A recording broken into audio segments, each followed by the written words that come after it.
Hello, good afternoon. Magluluto tayo ng fried chicken with gravy sauce. Homemade ni Mako yan. Ako po yun. Tuturuan po sa inyo lahat kung paano magluto ng fried chicken with extra gravy sauce. Kaya po nakikita nyo sa mga picture or video dito. Let's do this. Una ko po ginagawa po isa, inugasan ko po yung chicken na maigi.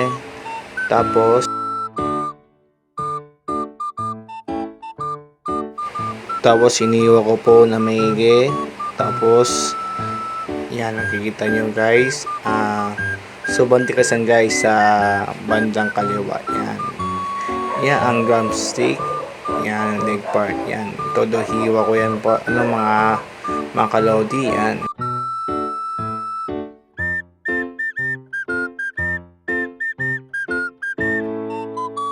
Yan, tapos na po ang aking pag-ihiwa. Yan. Then, nilagay ko ng paminta o black pepper. Ayan. Bling, bling, bling, bling. Yan, nakikita nyo guys. Napakasarap niyang gawa ni Makoy.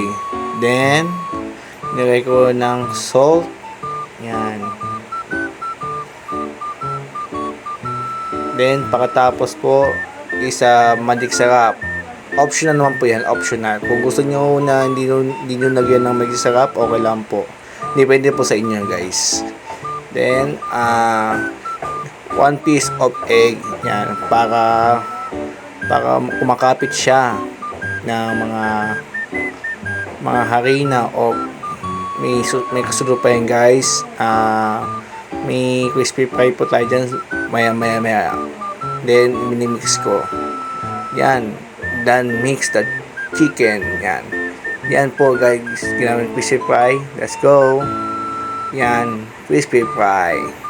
Yan, napakasarap yan guys. Yung ginagawa ko sa bahay, pagka wala ginagawa sa bahay, or kung hindi ako busy sa bahay, yan ginagawa ko, nagluluto. Yan, nakikita nyo guys. Yan, kailangan, kuha ko ng kawali. Then, binuksan ko ng apoy. Yan, check ko kung mainit. Yan guys, nilagay ko po ng cooking oil. Kailangan marami yan guys. Mga mga 1/4 lang po. Kasi pagka kunti lang po, hindi siya maganda. Hindi siya tutuloy ng fried na fried talaga. Then, yan, nakita ko ng crispy fry. Yan. Separate yan guys. Yan, nilagay ko ng crispy fry powder o harina. Yan. Then, nilagay ko na sa kawali. Yan. Sobrang crispy lang guys. Matapos yan guys. Napakasarap guys. Di ba Koy? So, nakikita niyo guys na naka-fried yan ng aking fried chicken. Leg part yan. So, makita niyo na may nakita kayo ng brown sa ilalim. Then, binabaliktad ko. Yan. Ayan ang tamang pagkaluto ng fried chicken. Huwag natin hayaan na masunog ito kasi pag na medyo masunog ito, napapangit pa ang lasa. Yan po.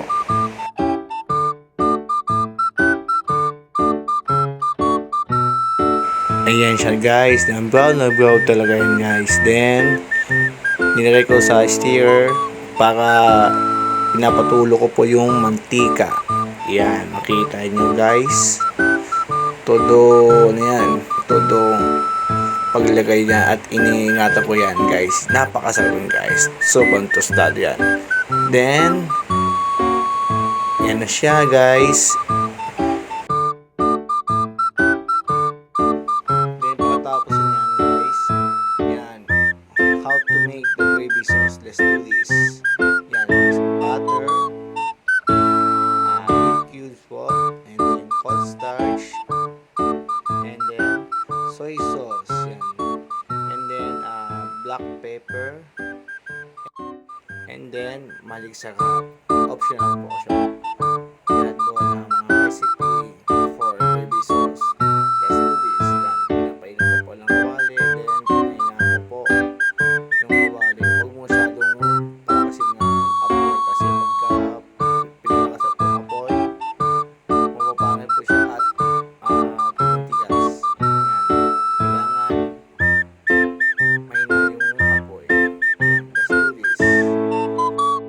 Una, butter. Yan, kailangan po talaga na butter. And, yan, pag-mix mo yung panigay para maganda po yung tignan. Then, nilagay ko po ng beef cubes. Yan. Kailangan beef cubes, kailangan dyan. Pagka ibang flavor yan, bakit yung lasa, kailangan talaga beef cubes ang tawag dyan.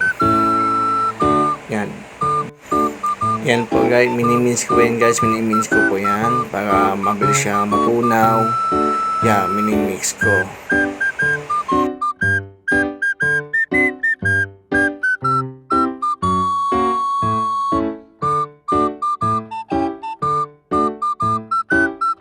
Then, nilagay ko po ng toyo and cornstarch.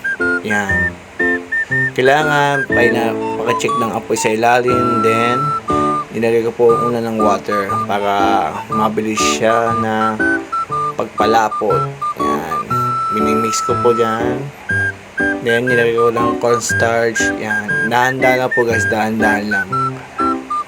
Yan. Dahan-dahan lang po guys. Huwag masyadong pabiglain kasi mapapangit at saka sobrang lapo na guys. Yan. Yan siya. Is instant gravy. Yan. Then, check omega kung sobrang lapot po yan guys. Yan po, makita nyo guys. Sobrang lapot yan guys. Then, nilagay ko po ng black pepper. Yan. Black pepper para dagdag sarap yan. Homemade din ako yan. Wala na iba ko. Di ako lang ang chef ng buhay nyo.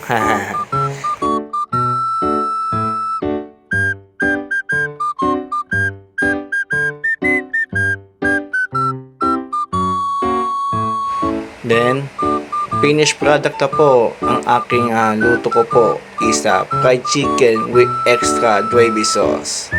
Yan, napakasarap guys.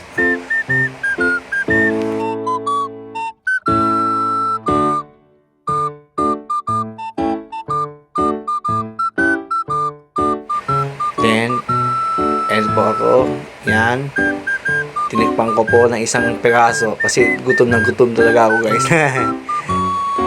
Sarap na sarap yan guys. Tingnan mo. Sarap. Napaka-crunchy ng luto ko po guys. Yan. Sarap na sarap guys. Sulit na sulit pa. Then, isa pa. Parang gusto pa ulit-mulit sa bako eh. Yan. Gusto nyo guys? Napakasarap talaga ng gawa lima ko guys. Pati sauce nilagay sa labi ko. Yan. Sulit talaga. Yan po guys. Maraming salamat po. And God bless po sa inyo. Opa!